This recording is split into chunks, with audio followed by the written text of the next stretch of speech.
Carondelet, muy buenos días y empezamos. El anuncio de hoy es: Ecuador y Corea del Sur suscribirán un acuerdo estratégico de cooperación económica que permitirá que el 98% de nuestra oferta exportable ingrese con arancel cero a Corea del Sur. El día de mañana, 2 de septiembre, Ecuador y Corea del Sur suscribirán un acuerdo estratégico de cooperación económica que posiciona al Ecuador en el corazón del Asia-Pacífico, otorgándonos acceso preferente a la doceava economía más grande del mundo. Una vez que entre en vigor, el 98.8% de la oferta exportable del Ecuador ingresará a Corea con arancel cero. Productos emblemáticos como café, cacao, chocolates, banano, snacks, pesca, lácteos, confites ingresarán sin arancel o con desgravaciones en plazos muy cortos. Adicionalmente, nuevos productos como cárnicos, lácteos, papas congeladas, arándanos, piña, entre otros, también accederán al mercado coreano. A largo plazo, se espera un crecimiento del 27% en las exportaciones no petroleras hacia Corea del Sur. Hemos protegido sectores sensibles nacionales como textiles, metalmecánica y línea blanca, otorgando plazos de desgravación adecuados. Ese es el primer anuncio de esta mañana. El segundo anuncio que vamos a hacer esta mañana son resultados de la visita oficial a Japón.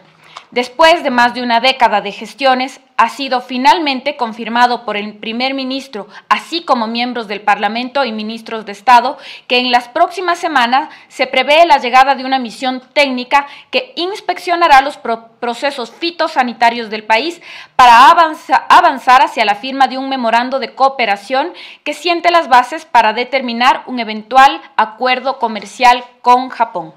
Sin duda, se trata de una semana muy importante para el fortalecimiento de la relación entre Ecuador y Asia. Entre los resultados más destacados, tenemos que uno de los propósitos de la visita fue lograr el apoyo del gobierno de Japón mediante su primer ministro para encaminar el proceso de negociación del Tratado de Comercio Bilateral. Bajo el liderazgo del presidente Noboa, se logró que Japón manifieste su firme voluntad para dar inicio a este proceso. Ecuador llevó a Japón el mayor foro de promoción de inversiones que el Ecuador ha realizado para ampliar la cooperación, inversiones, alianzas estratégicas y el comercio con más de 150 empresarios. Se logró que empresarios de Keidarén apoyen el proceso de negociación de un acuerdo comercial. Entre los logros está el fortalecimiento de la relación con Japón en camino hacia una alianza estratégica en comercio, inversión y cooperación para convertirse en un socio clave en Asia. Encuentros al más alto nivel para profundizar el diálogo bilateral, así como los vínculos económicos, comerciales y de cooperación. Impulso a la negociación de un acuerdo del partenario económico con Japón, junto a empresarios ecuatorianos y japoneses. Fomento a la atracción de inversión extranjera directa japonesa en sectores como salud, energía, agroindustria, pesca, tecnología y automotriz. Recepción de donación de la empresa japonesa Suzuki de más de $1 millón para impulsar a los jóvenes ecuatorianos y promover fuentes de empleo. Inversión de Suzuki de $5 millones en infraestructura y tecnología productiva, con un énfasis especial en la generación de empleo para mujeres. El tercer anuncio de esta mañana tiene que ver con Petroecuador. Petroecuador generará ingresos para el país de más de $700 millones tras los procesos de licitación en los que se concretó la exportación de 8.6 millones de barriles de crudo Oriente y 4.3 millones de barriles de crudo Napo. El gobierno nacional, a través de Petroecuador, está comprometido con la transparencia y competitividad en la comercialización de hidrocarburos. Hoy informa al país sobre procesos de licitación que resultan en más de $700 millones para los ecuatorianos y que se realizan cumpliendo con la normativa vigente para licitaciones internacionales y garantizando procesos abiertos que aseguren los mejores beneficios para el país. Las empresas estatales Petrochin Internacional y Unipec América INC resultaron ganadoras de los concursos internacionales al ofrecer mejores diferenciales. En el caso de Crudo Oriente, en cada concurso de los 3 licitados se exportará un volumen total de 2.880.000 barriles a través de 8 cargamentos. Estas ventas de Crudo Oriente estarán regidas bajo el crudo marcador WIT.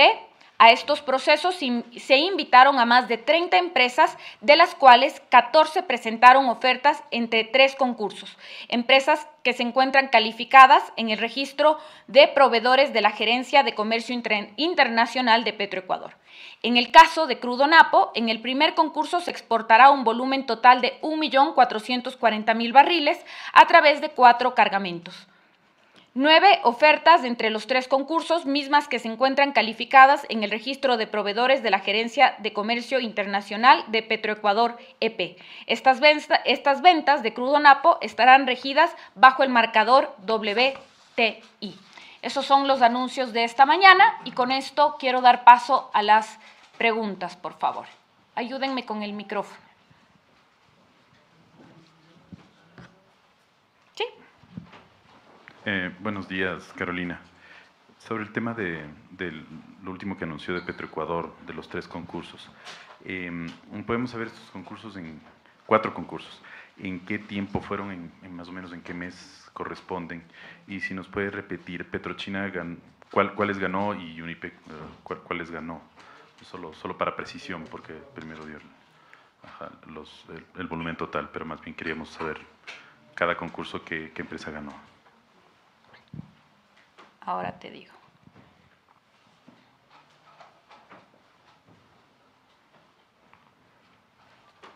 A ver, los fueron en este mes, en el mes de agosto.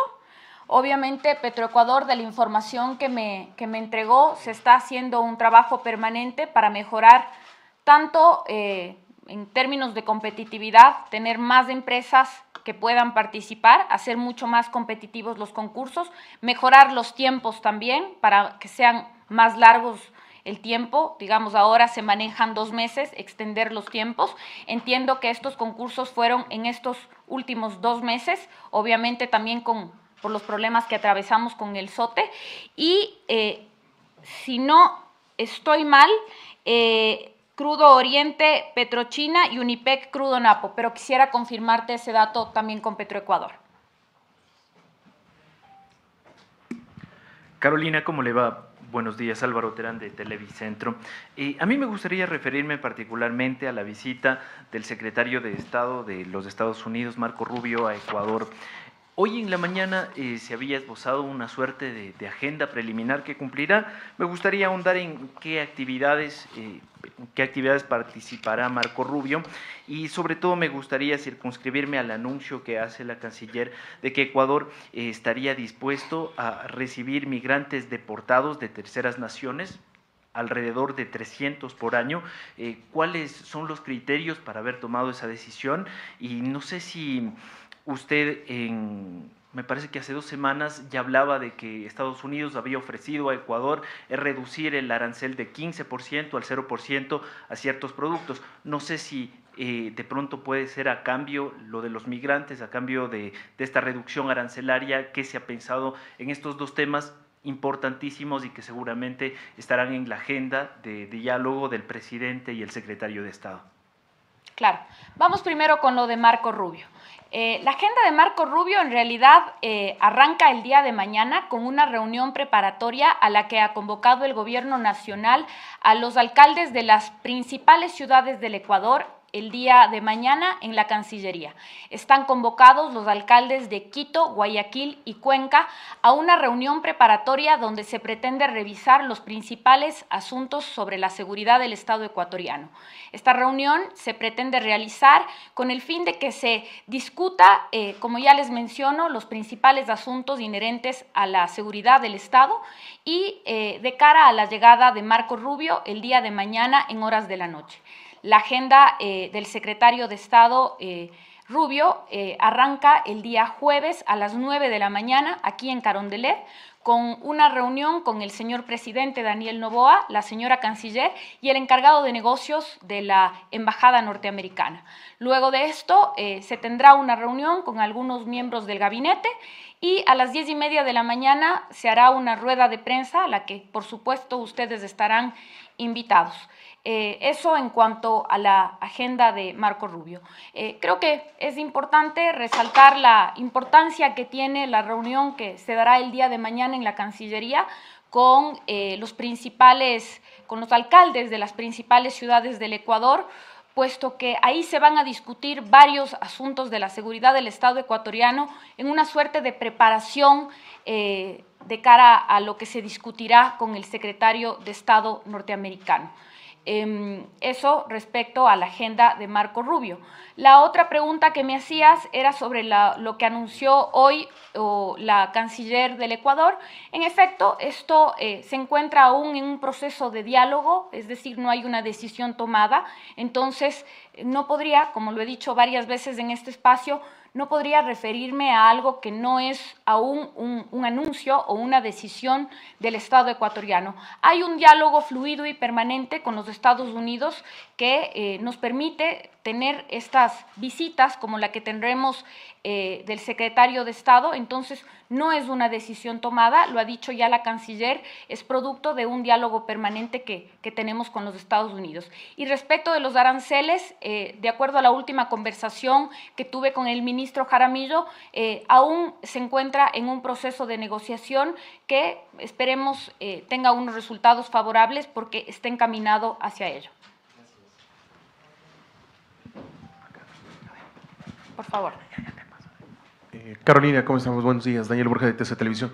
Carolina, en el ámbito de la visita de Marco Rubio al Ecuador, ¿cuáles son las expectativas? ¿Qué temas se buscará tratar? ¿Solamente enfocados en materia de seguridad o también estos que ya los mencionaba en relación al tema económico, en el tema de productos de Ecuador que puede reducirse los aranceles? ¿Son varias aristas o netamente se tratará esta visita o la expectativa es netamente trabajar en temas de seguridad con el secretario de Estado americano?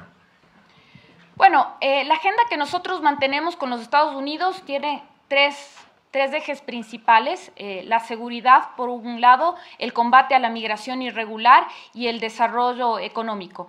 De acuerdo a lo que me han informado, en este momento básicamente hay las dos prioridades, son los dos primeros puntos, la seguridad y el combate a la migración irregular. Creo que me gustaría más bien que el día jueves que se da la rueda de prensa, ustedes obtengan información del resultado de las reuniones que se tengan en Carondelet ese día. En términos generales, es lo que les puedo mencionar de lo que he sido informada. Carolina, buenos días. Edison Paucar de Radio Pichincha. Un poco para seguir con el tema de seguridad que ahorita has mencionado, te quería hacer dos consultas.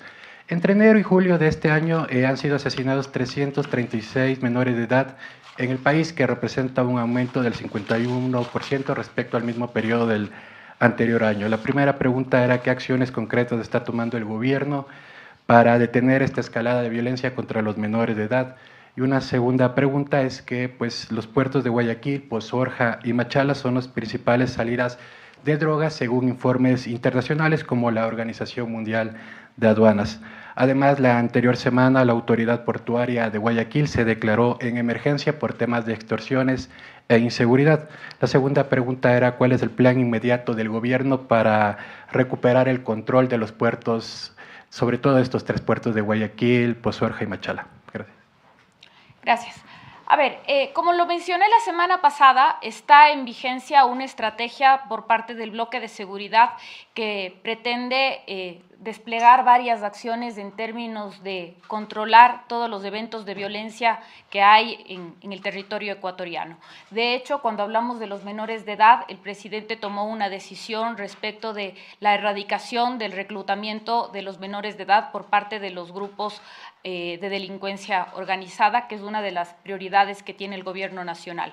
En ese sentido, hay varios resultados que los iremos comunicando de acuerdo, tengamos información para darles. Yo tengo ahora mismo información general, lo mencioné la semana pasada también.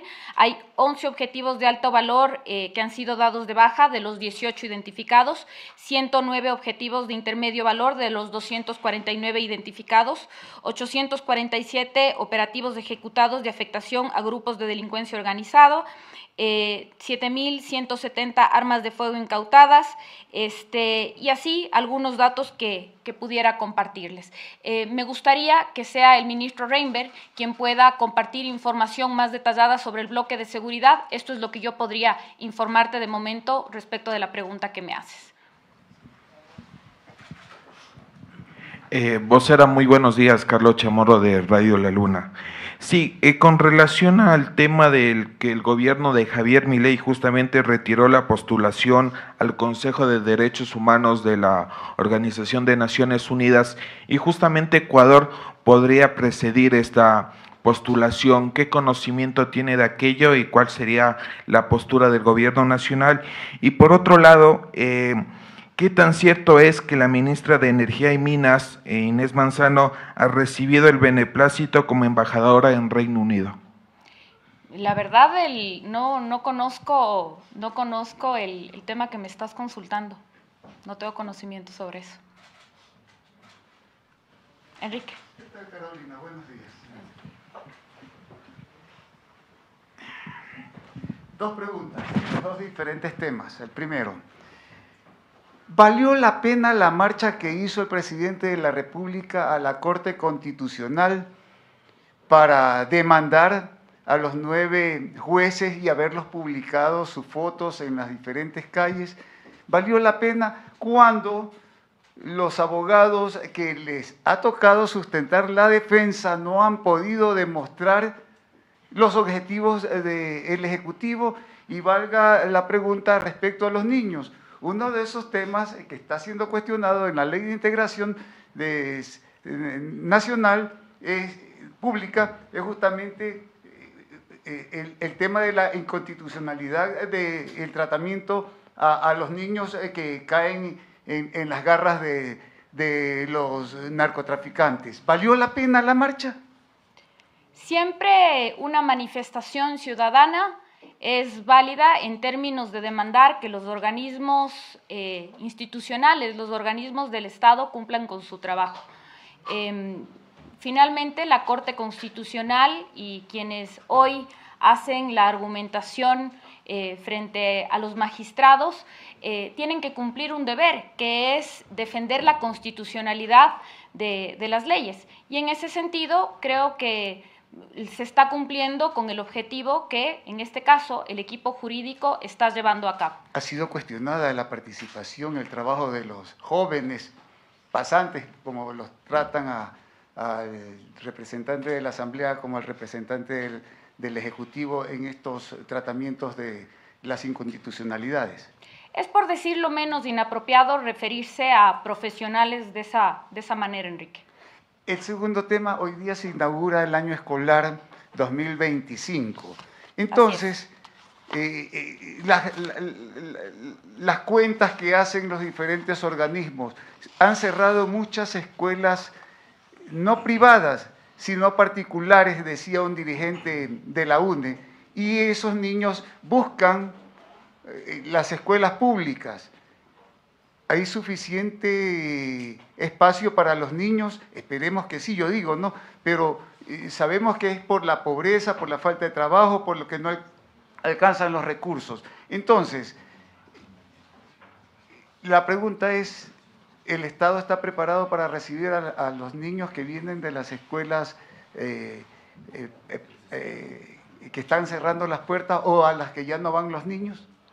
A ver, el Estado hoy, de hecho, y a las 10 de la mañana el presidente de la República es parte del evento donde se inaugura el año lectivo Sierra Amazonía, con la presentación del Plan Nacional Nos Cuidamos en el Coliseo de la Unidad Educativa Juan Montalvo. Justo en este mismo espacio me parece que fui yo la que les comentaba de qué va este plan, que articula acciones estructurales, pedagógicas, territoriales y operativas bajo un solo principio: proteger el derecho de nuestros niños, niñas y adolescentes a una educación y a estudiar sin miedo. Me parece que es importante hoy hacer una suerte de recorderis de en qué consiste este plan y el objetivo del gobierno nacional, digamos, de hacer que los niños retornen a las aulas en las mejores condiciones posibles. Por supuesto, el sistema escolar, el sistema educativo tiene una gama de acciones, una amplia gama de acciones para que los chicos vuelvan a las aulas de la mejor manera posible. En efecto, hay una migración de estudiantes del sistema privado al sistema público y hay la mejor acogida para que estos niños se incorporen.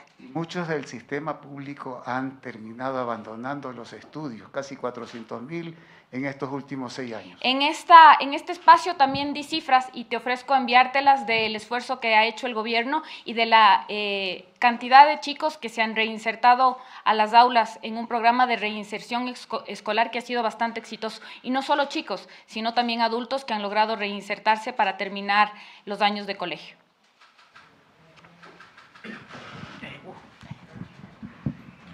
Buenos días, vocera Hugo Constante de Ecuador Cheque. A propósito del bloque de seguridad y los temas inherentes a esta cuestión.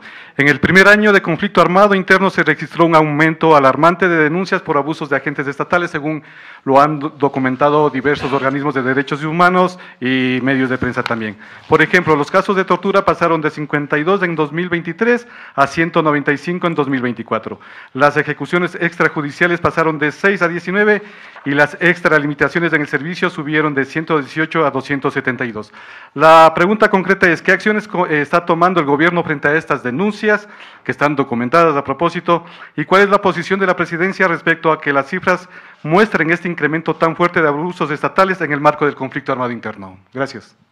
A ver, hay que decir que de parte de las fuerzas públicas hay apertura y transparencia para que se investiguen todos los casos que has mencionado. De hecho, los casos se encuentran en una fase de investigación y, por otro lado, reiterar que las fuerzas públicas aplican de forma irrestricta los protocolos bajo los cuales se debe operar. No hay una postura particular respecto de lo que mencionas porque se encuentra en investigaciones. Mal haríamos en adelantarnos frente a los hechos que tienen que ser primero investigados. Es lo que puedo decirles. Hernán estaba alzando la mano primero, por favor. Gracias, Carolina. Dos cosas. El día viernes la Comisión Interamericana de Derechos Humanos emitió un comunicado muy fuerte llamando la atención al Ecuador sobre el tema de la Corte Constitucional y pidiendo al Ejecutivo respete la independencia de funciones. Quisiera tener una reacción frente a ese comunicado. Y lo otro, el tema de la salud, si bien es cierto se ha anunciado la compra de medicamentos, hoy tenemos paralización y bloqueo en algunos hospitales porque los trabajadores de la salud están impagos. Parece que este tema no es fácil de resolver. A ver, respecto de lo primero que decías, insisto, lo he dicho en este mismo espacio, el Ecuador no es el único país en América ni en el mundo que ha puesto en debate el tema de la Corte Constitucional y tampoco el hecho de que los magistrados de la Corte tengan un control político. Lo tiene Colombia, lo tiene Perú, lo tiene Honduras, lo tiene Chile, lo tiene Estados Unidos. En ese sentido, más que una reacción frente al comunicado que mencionas, creo que debo reiterar que este es un debate que lo debemos tener y es una decisión que finalmente debe reposar en el pueblo, que es el soberano. Respecto de lo otro, bueno, creo que la comisión que creó el Ejecutivo, el CONSAP, está tomando acciones. De hecho, el pasado viernes tuvo la reunión en Guayaquil y lo anunció en su momento. Estamos de cara a la compra masiva de medicamentos, que es una de las acciones que más ha demandado el pueblo ecuatoriano. Respecto a la falta de pago, no tengo información en este momento, podría consultarla de inmediato.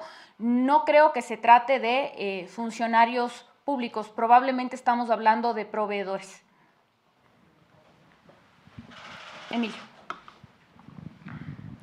Buenos días, Carolina, un gusto saludarla. Emilio Domínguez de Informe C. Bueno, tengo dos preguntas. La primera, en una entrevista radial con Radio Armónica, el ministro de Salud negaba la existencia de una crisis en el sistema de salud pública.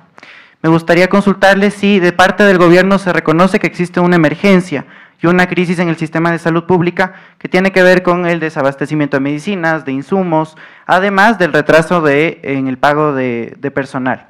Y mi segunda pregunta tiene que ver con un tema petrolero. Hace unos días se cumplieron ya 2 años de la consulta popular que aprobó dejar bajo suelo el crudo en el bloque 43 del ITT. Quisiera consultarle en qué proceso o cómo se encuentra el proceso de cumplimiento del mandato popular, de la consulta popular en este tema. Gracias. Bueno, en efecto, el Gobierno Nacional ha tomado acciones respecto del sector salud. Una de ellas, probablemente la principal, es la conformación de este comité que tiene por objetivo resolver y tiene por objetivo plantear varias acciones que resuelvan los desafíos que tiene el sector de la salud. En el sector público, cuando se declara la crisis o la emergencia, tiene unas implicaciones que tienen algunas complejidades. Como ya lo han mencionado algunos de los ministros, se flexibilizan el uso de los fondos públicos y es precisamente aquello lo que no consideramos que es pertinente, porque lamentablemente ha sido esa decisión lo que en algún momento promovió los actos de corrupción y es lo que este gobierno no va a permitir que suceda. Nosotros nos estamos haciendo cargo de los desafíos y los complejos, la compleja situación que vive el sector de la salud, para ser muy clara en lo que me estás preguntando. Respecto del cumplimiento de la consulta, entiendo que la Presidencia de la República ha hecho algunas solicitudes de modulación y ha hecho algunas consultas a la Corte Constitucional en términos de explicar cuáles son las complejidades en el cumplimiento del mandato de la consulta popular. Y eso es algo que está amparado en la ley en términos de que haya un diálogo técnico fluido con la Corte Constitucional. 2 preguntas más y culminamos. Buenos días, Carolina Evelyn Tapia de Primicias. Quisiera nada más, un par de cosas. Si se puede acotar a la pregunta que hizo mi compañero, si se puede saber cuántos pozos ya se han cerrado. Nosotros hemos consultado a Petroecuador constantemente, al Ministerio de Energía, pero no nos han dado esa información actualizada y saber cuántos pozos se han cerrado desde que se dio la disposición de la consulta popular. Eso era para acotarlo de mi compañero y también preguntarles, es para que ya en septiembre empiece el estiaje, ¿no? Y quería saber qué ha pasado con Progen. Selec dijo que iba a poder hacerse cargo de esos generadores. Quisiera conocer si se van a poder poner en operación para este estiaje o ya no se alcanza.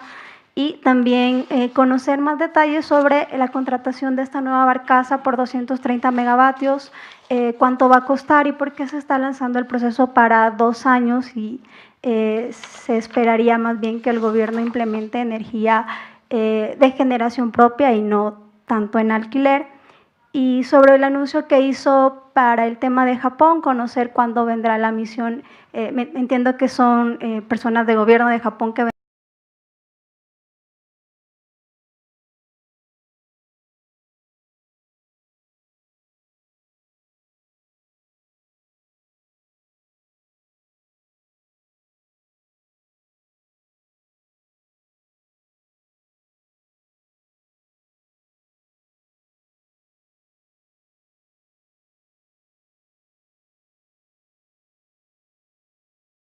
políticamente. Si ustedes recuerdan, la pregunta que se hace en la consulta no estipuló un tiempo. Sin embargo, eso terminó haciendo la Corte, diciendo en cuánto tiempo se debía cumplir, digamos. La pregunta que yo les dejo a ustedes es ¿bajo qué parámetros? ¿Bajo qué parámetros los magistrados de la Corte determinan en cuánto tiempo se debe cerrar o no la operación en un bloque petrolero? Es ahí donde entra, digamos, una disyuntiva de cuándo actúa políticamente la Corte o los magistrados de la Corte Constitucional. Es la pregunta que yo les estoy haciendo a ustedes. En todo caso, eso respecto de la pregunta que me consultas. Lo otro, Sobre las centrales de Salitral y Quevedo, comentarles que los informes de la verificadora, precisamente hoy, 1 de septiembre, se está entregando el informe de la verificadora de Quevedo, se entrega hoy, y el informe de Salitral se entrega el 10 de septiembre, que son los puntos de partida a partir de los cuales SELEC toma estos informes como punto de partida para hacerse cargo de las centrales. Y ¿cómo llegamos al estiaje?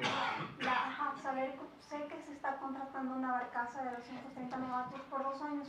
Respecto de ese proceso, estamos en la etapa precontractual.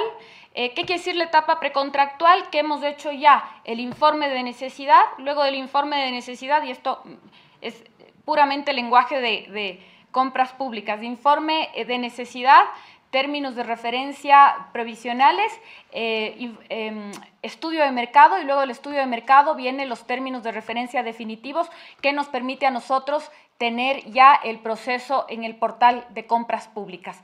Esto ya nos permitiría a nosotros iniciar el proceso de licitación que de cara a la contratación de las barcazas es la información que tengo. No se sabe el costo todavía de cuánto se aspira. No, y lo que te puedo garantizar es que al tratarse de energía flotante, esto se sumaría, una vez contratado, se sumaría de inmediato a nuestro plan de estiaje. Buenos días, Carolina. Andrea Salazar, del diario El Mercurio de Cuenca. Quería hacerle una consulta. La semana pasada el señor Yacu Pérez vino a Quito a poner una denuncia en contra explícitamente del presidente, de la primera dama, refiriéndose a que había recibido fondos de la empresa concesionaria del proyecto Loma Larga, que con esos fondos estarían entregando dádivas para que la gente se pronuncie a favor. Quisiera preguntarle cuál es la posición del gobierno, pero también la posición del gobierno frente a la posición, valga la redundancia, que han tomado los azuayos en este tema. Hay una oposición y una defensa del agua y una oposición a la minería, que quisiera consultarle cuál es la posición del gobierno. Incluso Solca ha emitido un comunicado advirtiendo de los daños que causaría la minería a la salud. Quería preguntarle cuál es la posición del gobierno frente a este tema.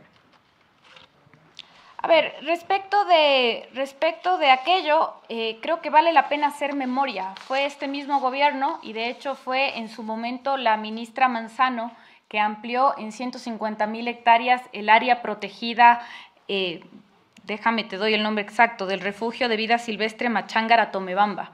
Es decir, si hay un gobierno que se ha preocupado de que se proteja esa área protegida, es precisamente este gobierno. Entonces, la posición del gobierno es de un respeto irrestricto a la protección del ambiente y al cumplimiento de la normativa. De hecho, es de este gobierno que le exige a la empresa que comparta el plan ambiental y de protección tal como manda la normativa. Esa es la postura que tiene el gobierno, y además de hacer cumplir a las autoridades locales con lo que manda la normativa. Eso es lo que podría decir al respecto. ¿Sobre la demanda? El señor tendrá que encargarse de lo que demandó y de probar lo que está demandando. No hay mucho más que decir sobre eso. Eso es. Muchísimas gracias. En las próximas semanas estaría llegando.